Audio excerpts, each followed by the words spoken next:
तो welcome to my channel पिया knowledge centre. तो आज हम करेंगे यूपी पीसीएस प्रीलिम्स 2015 की सी सेट को सॉल्व करेंगे।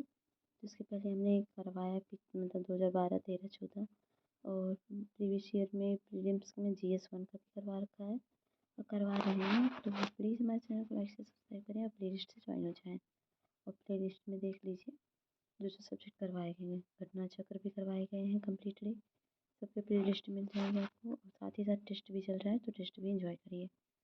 तो चलिए हम शुरू करते हैं ये पूरा टॉपिक।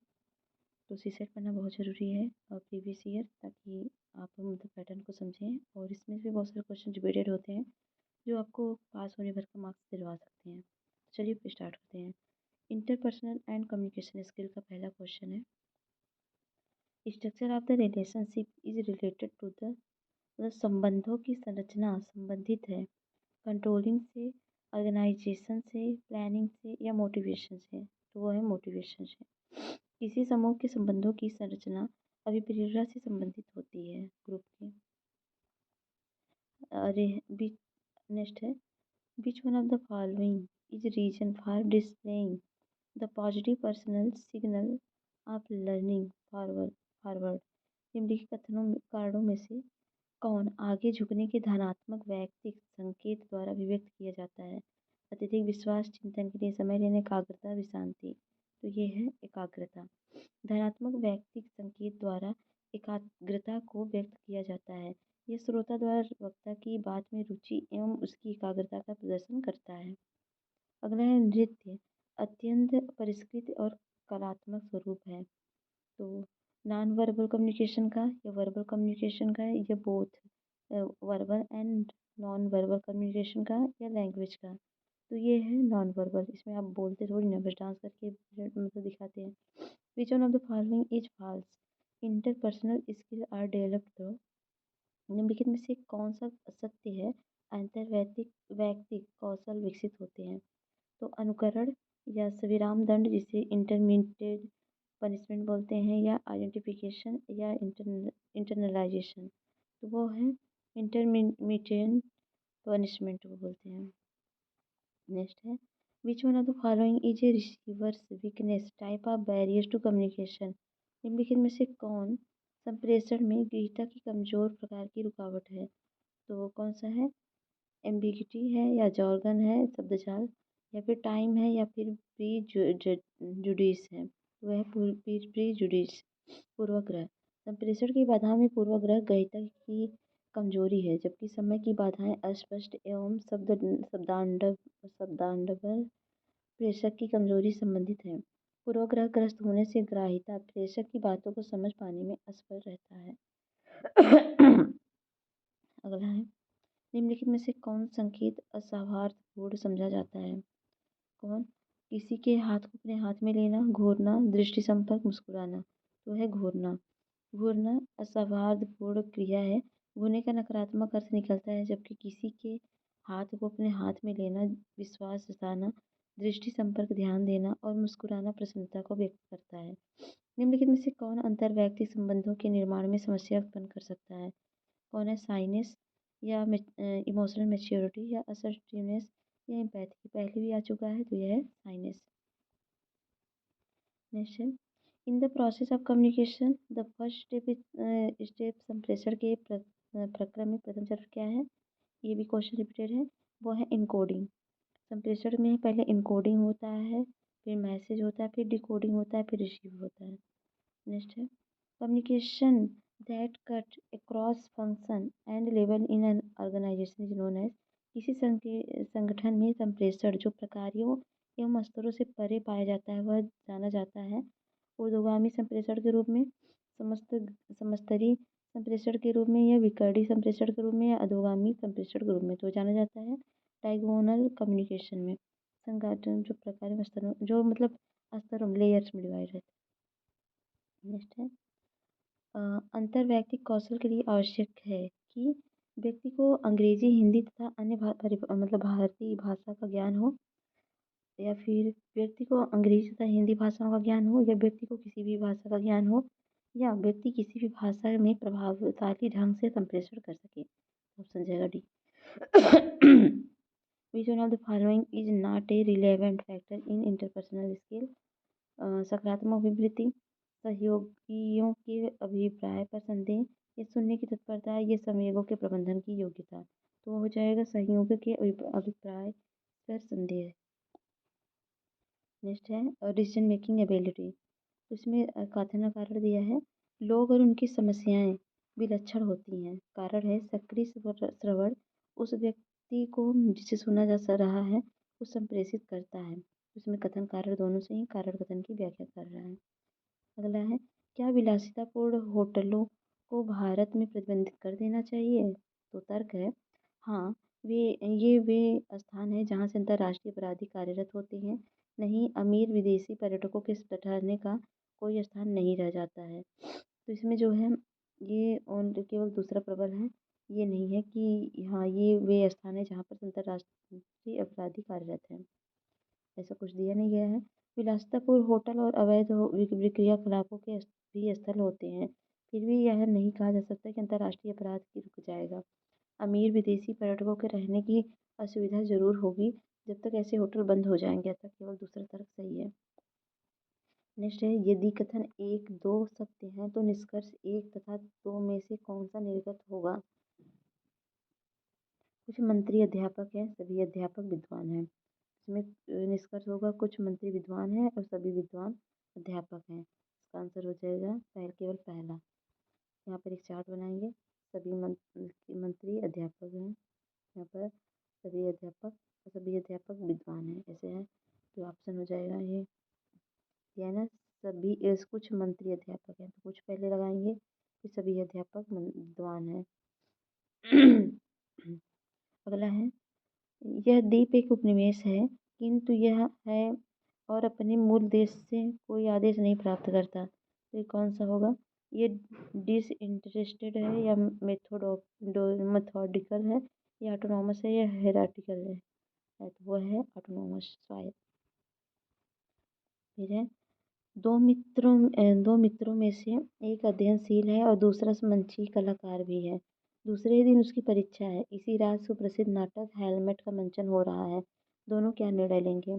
अध्ययनशील नाटक की उपेक्षा करेगा और परीक्षा को महत्व देगा, जबकि दूसरा नाटक को फिर दूसरा कलाकार मित्र उसे मनाने की चेष्टा करेगा नाटक देखने के लिए। तीसरा है अध्ययनशील मित्र मान सकता है। और डी है, दोनों नाटक से दूर रहेंगे और परीक्षा की तैयारी में लगे रहेंगे।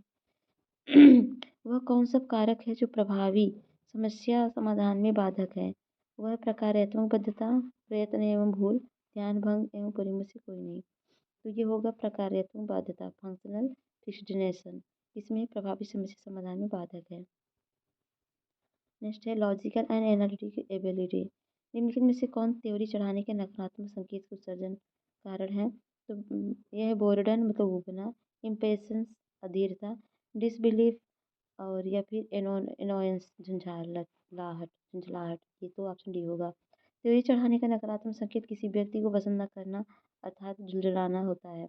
यह वैचारिक विभेद की स्थिति का परिचायक है जो संबंधों में अवरोध पैदा करता है।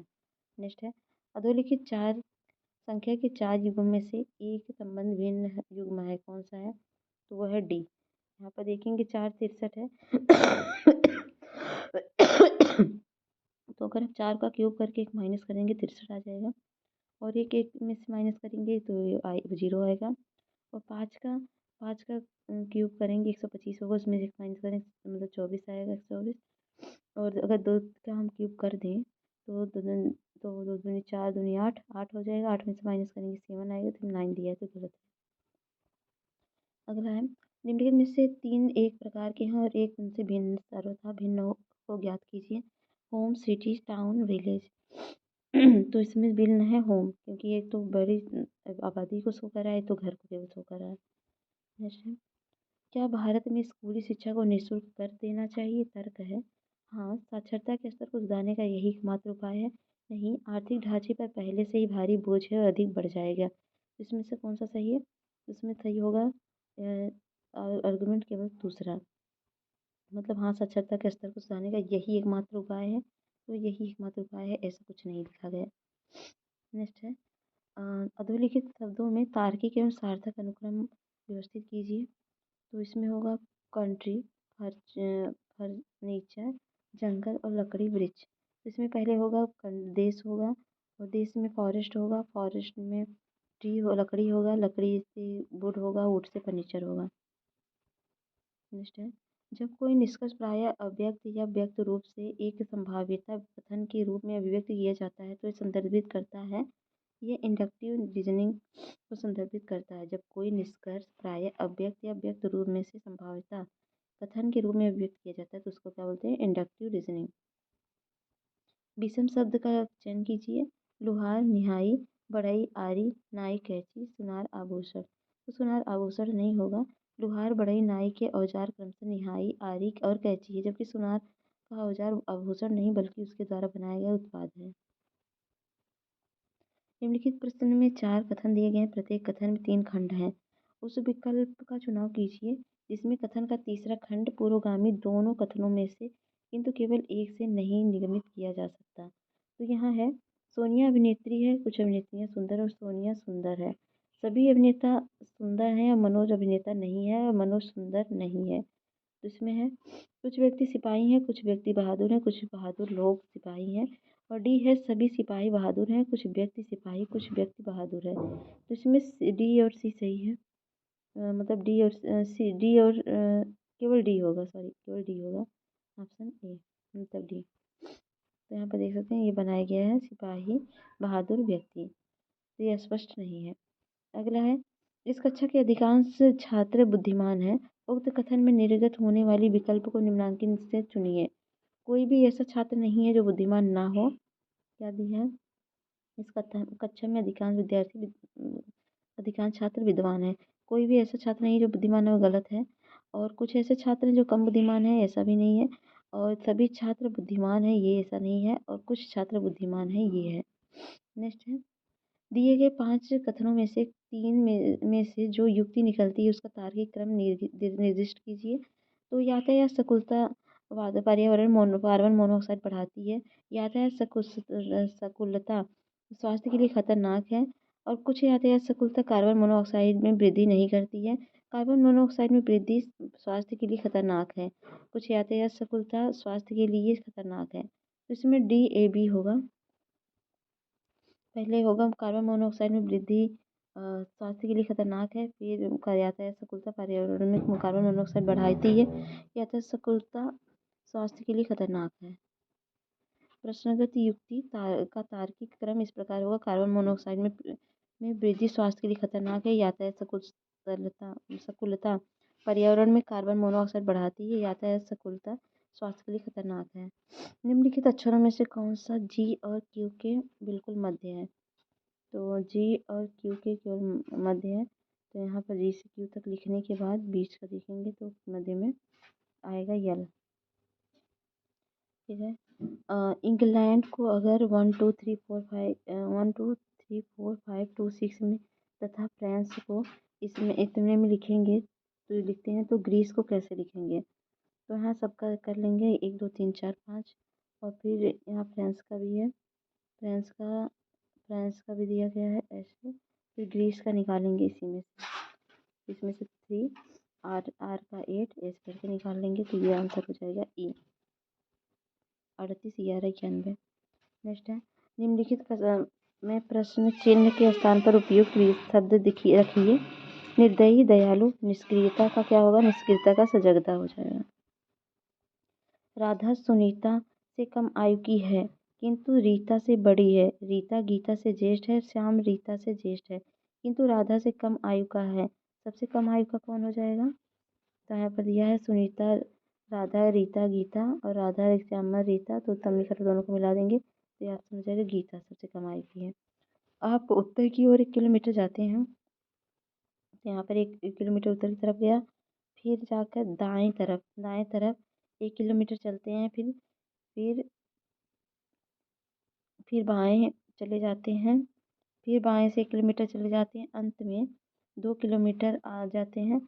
तो आज आपका मुख कौन सी दिशा में होगा? तो आपके मुख साउथ में होगा।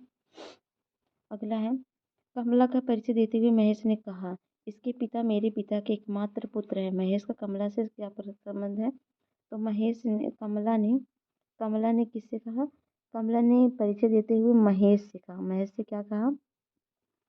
इसके कि महेश के पिता कि मेरे पिता कि इसके पिता मतलब मे, इसके पिता मेरे पिता के एकमात्र पुत्र। इसके पिता मेरे पिता के एकमात्र पुत्र हैं। महेश कमला से किस प्रकार संबंध है? तो उसका पिता है। प्रश्न के अनुसार कमला का पिता महेश के पिता का एकमात्र पुत्र अर्थात महेश ही है, अर्थात महेश कमला का पिता है। अगला है अधोरेखित में से तीन किसी तरह से एक जैसे हैं और एक भिन्न है, सबसे भिन्न चुनिए। तो इसमें 58 78 दिया है, 57 88 दिया है, 97 48 दिया है, 64 82 दिया है। तो इसमें अगर हम एक सब 5 8 7 8 सबको जोड़ दें तो 28 आएगा, इसको जोड़ेंगे 28 आएगा, लेकिन ये लास्ट वाले को जो जोड़ेंगे तो 20 आएगा। तो मतलब यही डिफरेंट है। अगला है find the odd one out. सर्वथा भिन्न को चुनिए। रिंग है, चूड़ी है, टायर है, प्लेट है। तो प्लेट नहीं होगा क्योंकि ये सब तो सर्कुलर है, मतलब रिंग टाइप के हैं, बाकी ये तो प्लेट भरा हुआ है। नेक्स्ट है निम्नलिखित श्रेणी में अगला पद क्या होगा? 2 15 41 81 में। तो 2 में 13 जोड़ेंगे 15 होगा, और 13 दोनों 26 जोड़ेंगे 41 में तो 41 होगा, और 26 में 13 अगर हम जोड़ दें 39, तो ये जो होगा 80 हो जाएगा। फिर उसमें जो है 13 और जोड़ के आगे बढ़ते जाएंगे तो लास्ट वाला 132 होगा, ऑप्शन सी। फिर नेक्स्ट है आप एक जिले के पुलिस सुपरिटेंडेंट एसपी हैं। आपके पास एक महिला अपने ससुराल पक्ष द्वारा की जाने वाली घरेलू हिंसा के संबंध में आपके पास आती है। राजनीतिक दबाव के कारण उसकी शिकायत स्थानीय थाने में दर्ज नहीं हुई है। एसपी के रूप में आप संबंध थाने से इसकी पुष्टि भी कर लेते हैं। इस स्थिति में आपकी पहली प्राथमिकता क्या होगी?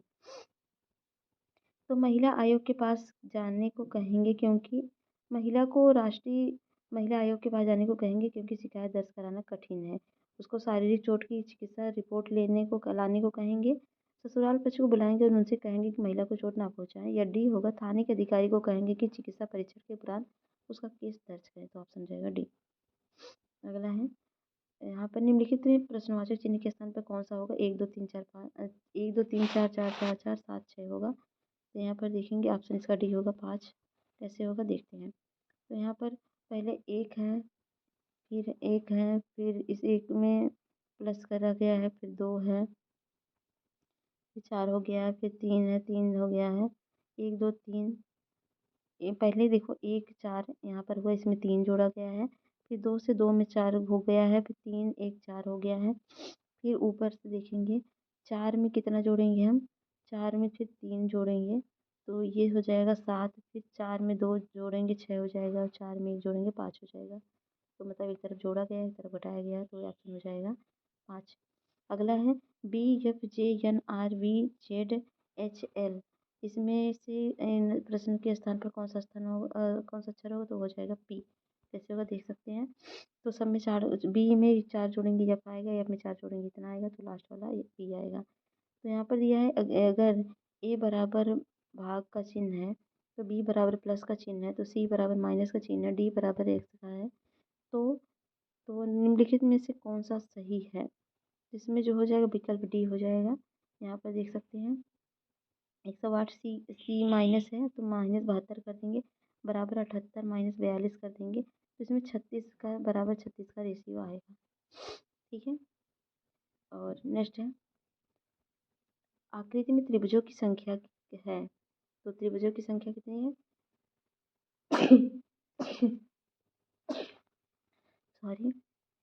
तो आप इसमें त्रिभुजों की संख्या काउंटिंग करने लेंगे कितना आएगा? 24 आ जाएगा। वैसे भी 1 2 3 4 5 6 7 8 9 10 10 हो गया, 10 का 20 हो गया, 20 21 22 23 23 24 24 हो जाएगा। मतलब इस तरह से पूरा काउंट कर लीजिएंगे ना तो भी हो जाएगा 24। ठीक है, नहीं तो इस तरह से आप करिए। अगला है if case is coded as ECUJ then the code of bank will be. तो बैंक का कोड होगा DCPM। यहाँ पर ये दो दो जोड़ के बना है। फिर है बीच में मतलब निम्नलिखित डिब्बों में से कौन सा एक दिए हुए कागज के पन्ने द्वारा बनेगा? कौन बनेगा? तो वो बन जाएगा बी। इसमें यफ हो जाएगा, यफ हो जाएगा, यफ के अपोजिट बी नहीं होगा, बी होगा। और सी यफ यफ का जो बी और ई के अपोजिट सी हो जाएगा, ए के अपोजिट डी हो जाएगा। तो मतलब एक तो दिखेगा ही ना यहाँ पर, तो वो हो जाएगा ये। यहाँ पर जोड़ेंगे तो यफ के अपोजिट बी और ए के अपोजिट डी और ई के अपोजिट सी। तो ये ऑप्शन हो जाएगा आपका बी। अगला है आकृति में लुप्त संख्या। तो यहाँ पर एक, एक, 3, 6, 127। तो कैसा आगे का कौन सा होगा? तो यहाँ पर 7 क्या होगा? यहाँ पर ऑप्शन हो जाएगा 255। यहाँ पर 7, 7 दूनी 14 धन 1 15 हो जाएगा। और यहाँ पर हो जाएगा 15, 15 हो जाएगा। ये 15 दूनी 30 से 31 होगा, 31 होगा। और यह 63 का 3 लास्ट अंक रखा गया है। और 127 होगा, 63 दूना और 255, 127 हो जाएगा। और 127 का 2 में गुणा करेंगे, +1 करेंगे, 255 हो जाएगा। नेक्स्ट है, यदि एक की मासिक आय, ये थोड़ा कन्फ्यूजिंग है क्या? एक मिनट, ये क्वेश्चन लग रहा है पूरी कंप्लीटली नहीं लिखी है। यहाँ पर होगा 15, यहाँ पर 31 है और यहाँ पर 63 है, फिर 127 है। और इस तरह से कंप्लीट आप कर लेंगे तो यहाँ पर आंसर दिया देख लीजिए। ठीक है। नेक्स्ट है, यदि ए की मासिक आय बी के मासिक आय से 40% अधिक हो तो बी की ए की आय से कितने प्रतिशत कम है? तो हो जाए ऑप्शन 28 सही, 4/7। तो बी की आय यक्स है, ए की आय बी की आय की 40% अधिक है। तो यक्स प्लस यक्स गुणे 40/100 कर देंगे। तो यहाँ पर 40 x/100 आएगा। इसको कट करेंगे तो 7 x/5 आएगा। फिर बी की आय ए की आय से कम है, मतलब 7x/5। फिर माइनस एक्स कर देंगे तो 2x/5 हो जाएगा। फिर बी की आय की प्रतिशत निकालेंगे तो 2 गुणे 5 गुणे 100/7 7x/5। तो सॉल्व करेंगे 28 सही, 4/7 आएगा। एक घनाभ आकार कमरे की लंबाई, चौड़ाई और ऊंचाई में क्रमशः 10, 20 और 50% की वृद्धि की जाती है। उसके आयतन में होने वाली प्रतिशत वृद्धि ज्ञात कीजिए। तो हो जाएगी 98। तो यहाँ पर एक्स वाई में जेड में प्रतिशत वृद्धि की गई 10%, फिर 20%, फिर 50%। फिर इसको आप जोड़िए घटाइए, जो तो आंसर आएगा 98%। अगला है, find the next term in the alpha numeric series. तो इसमें हो जाएगा ये जेड का यक्स में कर देंगे, यक्स का वी में, मतलब -2 -2 -2 करते जाएंगे तो ये अंत तक आएगा। फिर इसमें 1 का लीजिए तो 1 2 3 1 का 1 का 1 2 1 दूना 2 2 3 6 हो जाएगा, 6 हो जाएगा। फिर इसमें करेंगे हम 4 + 4, फिर 5 + 5, इस तरह से करते जाएंगे। यहाँ पर आंसर देखिए आपका हो जाएगा N2 6 7 6 5। यस। किसी कक्षा में मोहन योग्यता में शीर्ष से 15वें स्थान पर है तथा नीचे से 50वें स्थान पर है। कक्षा में कुल कितने छात्र हैं? Very simple. तो आप पूरा जोड़ लीजिए, 50 और 15 हो जाएगा 65, 65 में से माइनस कर दीजिए 64 आ जाएगा। आकृति पर विचार कीजिए तथा उसका संख्या जो 3 आकृतियों से भिन्न है से उन संख्याओं का योग जो केवल त्रिभुज में है को घटाने पर प्राप्त होता है। तो हो जाएगा ऑप्शन -4।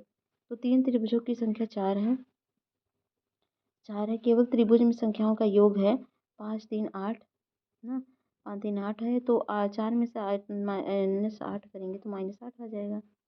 नेक्स्ट है, किसी घड़ी में 3:12 से 6 बजे तक का समय बदलने में घंटे की सुई कितने अंश घूम जाएगी? तो घूम जाएगी 84। यहाँ पर देख सकते हैं, जब मिनट की सुई 60 मिनट चलती है तो घंटे की सुई 30 डिग्री चलती है। और जब मिनट की सुई 12 मिनट चलती है तो घंटे की सुई चलेगी 30/60 × 12 तो 6 डिग्री चलेगी। यदि घंटे की सुई 3 बजे से 6 बजे तक चलती है तो कुल चला गया 90 डिग्री, कोण होगा 90 डिग्री, और 3 बजकर 12 मिनट पर चलेगी तो 6 डिग्री पहले की चल चुकी, और 90 - 6 कर देंगे तो 84 डिग्री आ जाएगी। The pie chart show the domestic budget of the family where A जो है फूड को रिप्रेजेंट कर रहा है, बी क्या है कन्वेंस को, और सी क्लॉथिंग को, और डी मिसलेनियस एक्सपेंसेस को, और ई सेविंग को, और एफ जो है हाउस रेंट को। तो यहाँ पर परसेंटेज दिया है। तो निकालना, यदि परिवार की मासिक आय 30,800 हो तो मकान का किराए पर खर्च क्या होगा। तो यहाँ पर क्या दिया है, परिवार की आय तो मकान का खर्च। तो यहाँ पर मकान के किराए की मासिक आय 15% है, और यहाँ मासिक आय इतनी है, तो अगर हम इसका 15% निकालेंगे तो 30,800 गुणे 15/100 कर देंगे तो सोल्यूशन आ जाएगा 46 मतलब 4620। अगला है arithmetic mean of cumulative frequency distribution. इसमें क्या होगा 1 2 3 4, और यह 2 11, इसका पूरा सॉल्व करेंगे तो 3 आएगा। कैसे आएगा यहाँ पर देख लीजिए। ये तो ये है सिग्मा एक्स अपान एफ, इसका आवृत्ति का बताया गया है। तो इसको अगर आप निकालेंगे जोड़ के तो 30 और 90 आएगा, तो इसका भाग जब देंगे तो 3 आ जाएगा। अगला है 30 5 21 42 13 और 10 27 33 17 8 इज ये में से चर निम्नलिखित माना जाता है माध्यिका, मतलब माध्यिका निकालनी है तो माध्यिका 19 आ जाएगी। तो इसको पहले आप लिखिए आरोही क्रम में। पदों की संख्या 10 है तो n अपान 2 वहाँ पद पद प्लस n प्लस अपान 2 + 1 वहाँ पद। तो इस तरह से आप पूरा रख दीजिए, 10/2 हो जाएगा। 10 पद है और बटे 2 कर दीजिए, फिर 10/2 + 1 कर ही दीजिए, फिर 5वां पद, और उसके बाद 6वां पद को जोड़िए और बटे 2 कर दीजिए। फिर यहाँ पर आ जाएगा 17 21/2 और 38/2 19 हो जाएगा। ए और बी मिलकर किसी कार्य को 5 दिन में पूरा करते हैं। यदि ए अपनी गति से दुगनी तथा बी अपनी गति से आधी गति से कार्य करे तो 4 दिन में कार्य पूरा हो जाता है। ए को अकेले ही इस कार्य को पूरा करने में कितने दिन लगेंगे। तो ए को लगेगा 10 दिन। तो ए द्वारा एक दिन में किया गया कार्य एक्स है, बी द्वारा वाई है। ए प्लस बी एक दिन में कार्य करेंगे एक्स प्लस वाई, और एक्स प्लस वाई मतलब बराबर है 1/5 के। तो ए दुगनी क्षमता बी आधी क्षमता से कार्य करेगा, तो यहाँ पर ए हो जाएगा 1 दुगनी और आधी गुनी। तो इन दोनों को प्लस कर देंगे तो 1/10वां कार्य होगा। तो ए जो है एक दिन में 10 कार्य अकेले करेगा। अगला है यदि x-2 से भाग देने पर बहुपदों में ax³ माइनस ए 7x² + 7x - 2 है, तो यहाँ पर है x³ - 2 ax² + 8x - 8 समान शेषफल देते हों तो a का मान होगा 2। यहाँ पर सोल्यूशन करिए, आ जाएगा। अगला है दो बेलनों की त्रिज्याएं 2:3 के अनुपात में तथा उनकी ऊंचाइयां 5:3 के अनुपात में है। उनके अंतरों का अनुपात होगा 20-27। तो 2r एवं 3r तथा ऊंचाइयां 5h और 3h है। दो बेलनों की बात हो रही है। पहले बेलने का आयतन πr² h हो जाएगा। तो पाई और r स्क्वायर दिया है, h का मान रखिए, इसको सॉल्व करिए। फिर दूसरे बेलन का रखिए, तो दूसरे बेलन का भी πr² इंटू ये टू एच हो जाएगा। इसको भी निकालिए, फिर कैलकुलेट करिए तो आ जाएगा ये। अगला है यदि x बराबर अंडर मतलब क्या है, सॉरी इन्वर्ट कॉमा मतलब इन्वर्टेड कॉमा बोलते हैं कोष्टक में 8 की पावर n 7 n -1 और रेशियो n ये जो दिया है सब कुछ उसके होगा, तो ये हो जाएगा x(u). अगर आपको आता है सॉल्व करिए, नहीं तो इसको छोड़ के आगे बढ़िए, उससे मुझे समझ नहीं आता ये। नेक्स्ट है यदि घन अनुपात बहुमत x³ + ax² + bx + c का एक शून्यक -1 हो तो अन्य दोनों शून्यकों का गुणनफल होगा, तो उसका गुणनफल हो जाएगा b - a + 1। तो अल्फा बीटा गामा त्रिघाती बहुपद है जिसे ax bs² + d शून्यक है तथा अल्फा = 1 हो जाएगा। तो अल्फा बीटा गामा के पदों में बहुपद को व्यक्त करने के लिए आप ऐसे लिखेंगे। तो सॉल्व करिए, आ जाएगा आंसर। नेक्स्ट है x³ - 6x + 2x - 4 को -3/2x + 1 से भाग देने पर शेषफल क्या होगा। तो शेषफल हो जाएगा -136/27। तो यहाँ पर सॉल्व कर लीजिए इस तरह से। तो आंसर आ जाएगा आपका। नेक्स्ट है अगला, ABC एक समकोण त्रिभुज है जिसमें कोण A = 90 डिग्री, MAD लंबा है, BC A पर AB बराबर 5 सेमी है तथा BD 3 सेमी है, तब CD बराबर होता है, CD बराबर 16/3। तो CD 1 सेमी है और AC Y सेमी है, तो कोण में निकालेंगे तो BC ABC और इसका 5 पूरा रखेंगे मान, तो ये सॉल्व करने के बाद समीकरण को रखो के आ जाएगा 16/3। नेक्स्ट है 5% वार्षिक ब्याज दर से 3 वर्ष में 8,000 की चक्रवृद्धि ब्याज तथा साधारण ब्याज का अंतर है, तो उसका अंतर 61 होगा। कैसे होगा यहाँ पर देख लीजिए। यहाँ साधारण ब्याज बराबर होगा मूलधन पूरे समय गुणे दर बटे 100, तो पूरा रख लीजिए। फिर चक्रवृद्धि ब्याज निकालें, मूलधन 1 प्लस दर बटे 100 समय माइनस मूलधन निकालेंगे, पूरा सॉल्व करेंगे तो माइनस कर देंगे सॉल्व करके, तो यह आंसर आ जाएगा 61 रुपये। किसी अनुपात में 25% अल्कोहल को 50% अल्कोहल मिलाया जाता है, तो मिश्रण में 40% अल्कोहल हो जाता है, तो हो जाएगा 2:3 के। तो यहाँ इस तरह से आप कर लेंगे सॉल्व। अगर है चीनी के दाम में 60% की बढ़ोतरी हो गई, उसे पुराने दाम पर लाने के लिए उसकी कीमत में कितने प्रतिशत की कमी की जानी है, तो ये 37 1/2% की कमी की जानी है। तो हमारा चीनी का दाम 100 रुपये है, तो 60% बढ़ाने पर हो जाएगा 160/100। फिर इसको सॉल्व करेंगे, 8x/5 आएगा। फिर 8x/5 माइनस एक्स करेंगे, तो इसको सॉल्व करेंगे 3x/5 आएगा। पुराने दाम पर लाने के लिए परसेंट में कटौती करनी पड़ेगी, तो इसको कटौती करिए तो आंसर आ जाएगा 37.5। अगला है सेब 50 में 5 की दर से खरीदे गए तथा उतने ही सेब ₹50 से 10 की दर पर खरीदे गए, उन्हें मिलाकर 50 में 6 की दर से बेचा गया, लगभग लाभ कितना होगा, तो होगा ऊपर इनमें से कोई नहीं।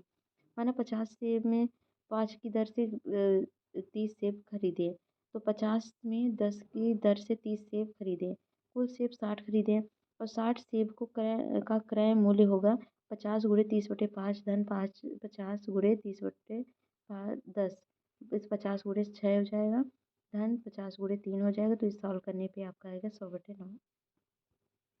नेक्स्ट होगा किसी समांतर त्रिभुज में अंतःकोण के अर्धक बनाते हैं एक, वो बनाते हैं आयात।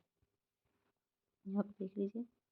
फिर है हिंदी भाषा व्याकरण एवं अवबोध क्षमता, ये 66-70 तक मतलब इसको पढ़ के आंसर देना है। तो यहाँ पर है कुछ महापुरुष तटस्थ होकर चिंतन करते हैं और अन्वीक्षण चिंतन मनन विश्लेषण संश्लेषण आदि के आधार पर नई व्यवस्था की कल्पना करते हैं तथा नए मूल्यों नए आदर्शों तथा नई अवस्थाओं का सृजन करते हैं। नई अवस्था देने वाले ऐसे तटस्थ चिंतक धन्य होते हैं, क्योंकि ये केवल आलोचना करते रहना तो सरल है किंतु उपाय बताना कठिन है। मार्क्स के कुछ उपाय बताए और लेनिन ने उन्हें मूर्त रूप दिया। रूसो लस्की आदि ने भी उपाय बताए, उन्हें साकार करना तथा अन्य जन पर निर्भर रहा। किंतु कुछ महापुरुष और भी आगे बढ़ गए, उन्होंने केवल उपाय नहीं बताए बल्कि स्वयं एकनिष्ठ होकर उस पर आचरण करने के लिए जुट हो गए। महात्मा गांधी ने जो समझा वही कहा और वहाँ वही किया। उनके विचार कथनी और कथन एक ही हैं, उनमें से अपनी बात कहने और आचरण करने का साहस था। उनका जीवन अपने सुझाए हुए उपायों एवं आदर्शों के आधार पर विहित प्रयोगों और अनुभवों को सजीव श्रृंखला महात्मा गांधी काल के प्रभाव के साथ नहीं बहे, वह युग प्रवर्तक हो गए और गांधी महान और अलौकिक पुरुष थे। उक्त गद्यांश का संबंध निम्न से किससे है, तो यह है कर्मवाद से। इस गद्यांश में लेखक ने मुख्य रूप से क्या वर्णित किया है, तो उसने वर्णित किया है मात्र महात्मा गांधी के चरित्र की विशेषता का कारण बताया है। अगला, इस गद्यांश के लेखक ने यूरोप के कुछ महापुरुषों के विषय में क्या कहा है, तो उन्होंने कहा है उन्होंने उपाय तो बताए पर उनका कार्यान्वयन दूसरों को छोड़ दिया। नेक्स्ट है इस गद्यांश के लेखक ने महात्मा गांधी के विषय में क्या कहा, तो उन्होंने कहा ऊपर इनमें से कोई नहीं, वे केवल सिद्धांतवादी थे, उनकी कथनी करनी में अंतर था, तो वे केवल आदर्शवादी थे, ये गलत है। तो इस गद्यांश में गांधी जी के विषय में दिए गए तीनों विकल्प वसुध है। महात्मा गांधी ने जो समझा वही कहा और वही किया, उनके विचार कथनी और करनी में सामंजस्य था। तटस्थ चिंतन से क्या अभिप्राय है, तो इससे अभिप्राय निष्पक्ष होकर सोच विचार करना। निम्नलिखित में से कौन सा रात्रि का पर्यायवाची नहीं है, रजनी विभावरी समीर या निशी। समीर हवा का है ना कि रजनी का, मतलब प्रकाश का है, रोज या चांदनी का, रात्रि का पूछे ना। हाँ, मृगेंद्र का पर्यायवाची है शार्दुल, अहि हिरन और कुरंग, तो शार्दुल है। मृगेंद्र का पर्यायवाची है शार्दुल, इसके अन्य पर्यायवाची केसरी व्याघ्र सिंह पुंडरीक नाहर आदि। अहि सर्प का एवं कुरंग हिरन का पर्यायवाची है। अगला है निम्नलिखित में से कौन तत्सम शब्दों की जोड़ी नहीं है, कर्म विद्या, दधी भात और मत्स्य मृग और ज्ञान क्षेत्र। तो दधी भात नहीं है। दिए गए विकल्प में दधी और भात तत्सम जोड़ी नहीं है, जबकि कर्म विद्या, ज्ञान क्षेत्र और मत्स्य मृग तत्सम युग्म है। करपट का तद्भव रूप कौन सा होगा? करपट का होता है कपड़ा। कई बार ये आता है। नेक्स्ट है निम्नलिखित में से सकर्मक क्रिया का वाक्य कौन सा है? तो बालिका निबंध लिख रही यही है। मंदाकिनी सोती ये तो नहीं है। पक्षी उड़कर आकाश में उड़ते ये भी नहीं। बालक खिलौने पाकर हंसता ये भी नहीं है। निम्नलिखित में से कौन सा वाक्य व्याकरण की दृष्टि से अशुद्ध है? तो वह दंड देने योग्य है, ये अशुद्ध है। जो वाक्य अशुद्ध है इसका शुद्ध रूप है वह दंड का पात्र है। निम्नलिखित में से कौन सा वाक्य शुद्ध वाक्य है? तो वह है मैं पूरी रात जागता रहा। निम्नलिखित में से किस शब्द में गुण संधि है? इत्यादि में, देवेंद्र में, हिमालय में, तल्लीन में। तो देवेंद्र में। देवेंद्र में गुण संधि है जब अ या आ के उपरांत लघु या दीर्घ ई उ री आए तो दोनों को स्थान पर क्रमशः ए ओ अर हो जाए, जैसे देव, इंद्र। तो वहाँ पर क्या होगा? गुण संधि। शब्द अन्वय अन्वय का संधि विच्छेद है। इसका अनुअय है। अन्वय का अनुअय है। अन्वय का संधि विच्छेद होगा अनुअय। यहाँ पर यड संधि है जब लघु एवं दीर्घ ई ओ री के उपरांत कोई असमान स्वर आए, ई और ऋण के स्थान पर य व र ल हो जाता है। अगला है बहराइच, सुल्तानपुर, रायबरेली किस बोली के क्षेत्र हैं? तो ये हैं अवधी के। बहराइच, सुल्तानपुर, रायबरेली अवधी है। अगला निम्नलिखित में से कौन सा निश्चल का अर्थ नहीं है? जो अपने स्थान से हिल न सके, स्थिर रहे, अचल रहे, निश्चित नहीं होगा। उक्त चारों विकल्पों में निश्चल का अर्थ जो अपने स्थान पर हिल न सके, अचल और स्थिर है, जबकि डी निश्चित और समवाचक भाव से अलग है। कलेजे पर सांप लौटा मुहावरे का अर्थ होता है ईर्ष्या से जल उठना। नेक्स्ट है यथा रुचि में समास है तो उसमें अव्ययी समास है। यथा रुचि में अव्ययी समास है। इस समास में पहला पद अव्यय होता है और समासिक पद या समस्त पद अव्यय हो जाता है। इसके अन्य उदाहरण है यथा कर्म, यथाशक्ति, यथाविधि, यथाक्रम आदि। स्थावर का विलोम शब्द है। स्थावर का होगा जंगम। और निम्नलिखित में सब शुद्ध शब्द कौन सा है? तो वह कुमुदनी, ये शुद्ध है, बाकी शुद्ध नहीं है। और वाई इसको इंग्लिश में पढ़ के आंसर देना है। ये है instruction for question 86 to 100। Next है read the following passage carefully and answer the question. Choose the correct answer from the alternative based on only this passage given. तो है Megasthenes declared that there were no slaves in India. He was certainly wrong, but Indian slavery was milder than the form he was used to see in the West, and slaves were much less numerous than in the civilization of the West. Hence he may not have recognized that Das Dasa is a slave. The Shastra in many ways more liberal than the religious book. Laid down regulations appreciably milder than those we have outlined. The sale of the children into slavery is explicitly forbidden, except in the rare emergency. Slaves are entitled to own and inherit property and to earn money freely in their spare time. Slave of the upper classes cannot be forced to perform. Next है define duties. They justify of a slave girl is protected. The master who raped a slave girl must set her free and pay her compensation. And if she has a child by her master, even with her own consent, both mother and child become free. The human regulation of the Arthashastra, probably unique in the record of any ancient civilization, or perhaps survival of the Mauryan laws. And it is therefore not surprising that Megasthenes declared that there was no slavery in India. Why did Megasthenes declare that there was no slavery in India? So he did not see any slave in India.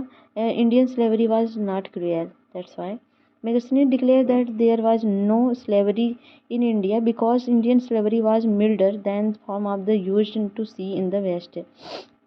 Next, the slave girl was set free and paid compensation. She was raped by her master. The slave girl was set free and paid compensation if she was raped by her master. The laws allowed slaves to own and inherit property. The laws allowed slaves to own and inherit property. According to the passage, only member of the lowest class were slaves. Only women were slave. Even the member of the upper class were slave. Option C. In the passage, there is a line: slave of the upper class are not. It means member of the upper class also were slave. Where Megasthenes visited India, he found the chastity of the slave girl was protected by law. Which one of the following is alternative given the correct and synonyms of the word commemorate? तो ये होगा remember. कॉमेरेटेड means स्मरणोत्सव और remember means याद करना, ये भी है. Choose the nearest meaning of the underlined in the following. The prince are going up by leaps and bounds. Rapidly, systematically, irregularly and gradually. तो रैपिडली होगा, लैप्स एंड बाउंड्स. तो by leaps and bounds means by very large degree. Rapidly and in quick progress forward, leaps and bound rapidly. Which one of the following word is antonyms of the word auspicious? Auspicious का antonyms होगा ominous. Auspicious means शुभ, भविष्यवाणी, मंगलिक. और ominous means अपशगुन होता है. ominous means अपशगुन. Fill in the blanks in the following sentence by the choosing most appropriate alternative. The story is too fantastic to be credible. The story is too fantastic to be credible. Choose the alternative which can be substituted for the following: time after twilight and before night, dawn, eclipse, even, and dusk. Time after twilight and before night is dusk, the time of day when the light has almost gone but it not yet dark. Which one of the following alternative give the correct form of indirect speech of the given sentence? She said to him, why do not you go today? इसका होगा she asked him why he did not go that day. Direct and को indirect में बदलने पर today को that day हो जाता है. नेक्स्ट है choose from the following the direct speech of the sentence. She told me that she would do in next month. See इसका होगा she told me that she would do it next month. तो इसका she said to me I shall do it next month. She said to me I shall do it the coming month. And next इसका first ही सही होगा. She said to me I shall do it next month. Would को शैल में change कर देंगे. तो निर्दिष्ट वाक्य इनडायरेक्ट स्पीच में यह है. यहाँ पर डायरेक्ट स्पीच के विपरीत नियमों का प्रयोग उचित होगा अतः विकल्प ए शुद्ध होगा. रिपोर्टेड स्पीच में प्रयुक्त वुड को शैल में बदल देते हैं. इसमें टोल्ड के स्थान पर सैड टू का प्रयोग होता है. कंजक्शन दैट के स्थान पर इन्वर्टेड कॉमा का यूज होता है. Point out that sentence in which underline the word in an adverb. So to eat and drink temporarily, it is best way to preserve health. Temperature is the best way to preserve health. The best way to preserve health is to be temperate in eating and drinking. Temperature goes up if one eats and drink intemperately. तो option A हो जाएगा. An adverb is a word used to add something to the meaning of verb. An adjective and another adverb. In option A, temperately modifies verb to eat and drink. Temperately adverb, temperature noun, and temperate adjective and temperature noun. Temperaturely adverb होता है. Temperature, ठीक है. Which one of the following word is not a noun? Quench is not noun. Mention to write and speak about somebody or something. And quench to stop a fire from burning, to drink that you no longer feel thirst. And trench along a deep hole dug in ground. Tension, stress. To identify the correct active voice of the following sentence. First, the इसको कुछ change करना है. The clown was being loved by them. इसका होगा they were laughing at the clown. तो active voice and passive voice से structure post continuous tense क्या होगा? Active voice plus minus subjective plus was were and plus verb का form and objective. Passive voice में change होगा. इसको passive voice में change करेंगे. सब्जेक्ट प्लस सब्जेक्ट लिखेंगे, वाज वेयर लिखेंगे, बीइंग लिखेंगे वाज वेयर के साथ एंड प्लस वर्ड का third form plus object. While next तो ये खत्म होता है यहाँ पे। तो नेक्स्ट में करेंगे वीडियो में, मिलते हैं नेक्स्ट वीडियो में। तो